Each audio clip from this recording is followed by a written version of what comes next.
प्रिय भक्तजनों, आइए सुनाते हैं शिव विवाह कथा अर्थात शिवरात्रि की कथा। कथा शुरू करने से पहले यदि आप चैनल पर पहली बार आए हैं तो चैनल को सब्सक्राइब करें और बेल आइकन को दबा दें, जिससे जब भी न्यू वीडियो आए तो आपके पास उसका नोटिफिकेशन सबसे पहले पहुंचे। आइए कथा आरंभ करते हैं।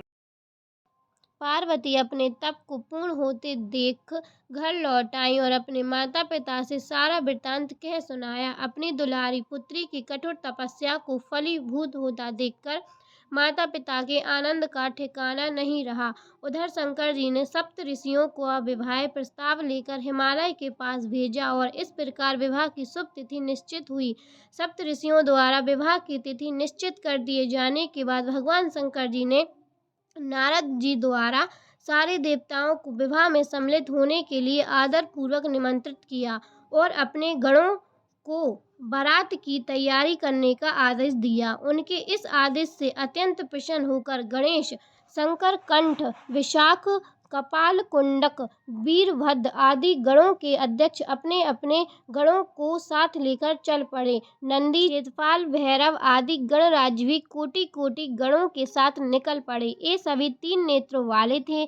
सबके मस्तक पर चंद्रमा और गले में नीले चिन्ह थे। सभी ने रुद्राक्ष के आभूषण पहन रखे थे। सभी के शरीर पर उत्तम भस्म पुती हुई थी। इन गणों के साथ शंकर जी के भूतों, प्रेतों, पिशाचों की सेना भी आकर सम्मिलित हो गई। इसमें डंकिनी, शाकिनी, यातुधान, वेदताल, ब्रह्म राक्षस आदि भी शामिल थे। इन सभी के रूप, रंग, आकार, प्रकार, चेष्टा, वेशभूषा, हाव भाव आदि सभी कुछ अत्यंत विचित्र थे। किसी के मुख ही नहीं था और किसी के बहुत से मुख थे। कोई बिना हाथ पैर के ही था तो कोई बहुत से हाथ पैरों वाला था। कि बहुत सी आंखें थीं और किसी के पास एक भी आंख नहीं थी। किसी का मुख गधे की तरह और किसी का सियार की तरह, किसी का कुत्ते की तरह था।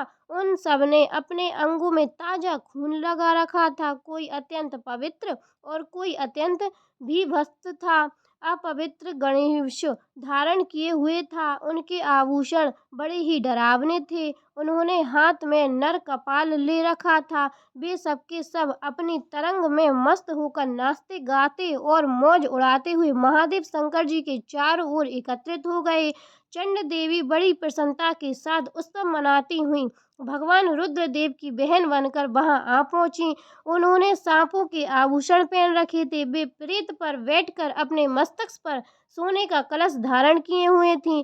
धीरे धीरे वहां सारे देवता भी एकत्रित हो गए। उस देव मंडली के बीच में भगवान श्री विष्णु गरुड़ पर विराजमान थे। पितामह ब्रह्मा जी भी उनके पास में मूर्तिमान वेदों, शास्त्रों, पुराणों, आगमों, सनकादि महासिद्धों, प्रजापतियों, पुत्रों तथा कई परिजनों के साथ उपस्थित थे। देवराज इंद्र भी कई आभूषण पहने अपने ऐरावत गज पर बैठ वहां पहुंचे थे। अभी प्रमुख ऋषि भी वहां आ गए थे।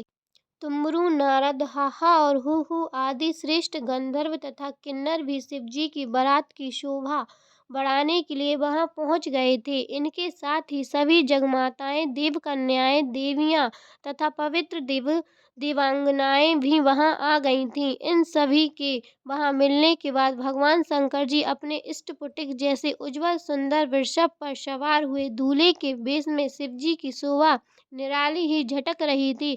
इस दिव्य और विचित्र बारात के प्रस्थान के समय डमरुओं की डमडम, शंखों की गंभीर नाद, ऋषियों महाऋषियों के मंत्र उच्चारण, यक्षों, किन्नरों, गंधर्वों के सरस गायन और देव कन्याओं के मनमोहक नृत्य और मंगल गीतों की गूंज से तीनों लोग परिव्याप्त हो उठे।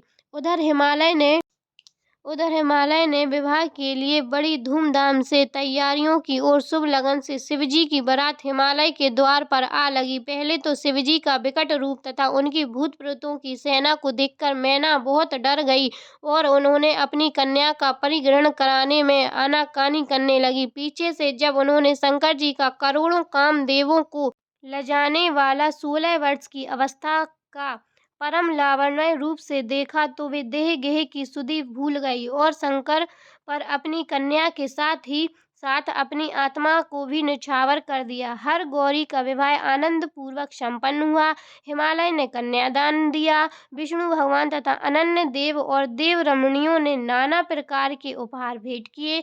ब्रह्मा जी ने वेदोक्त रीति से विवाह करवाया। सब लोग अंतिम उत्सव से भरे अपने अपने स्थानों की ओर लौट गए।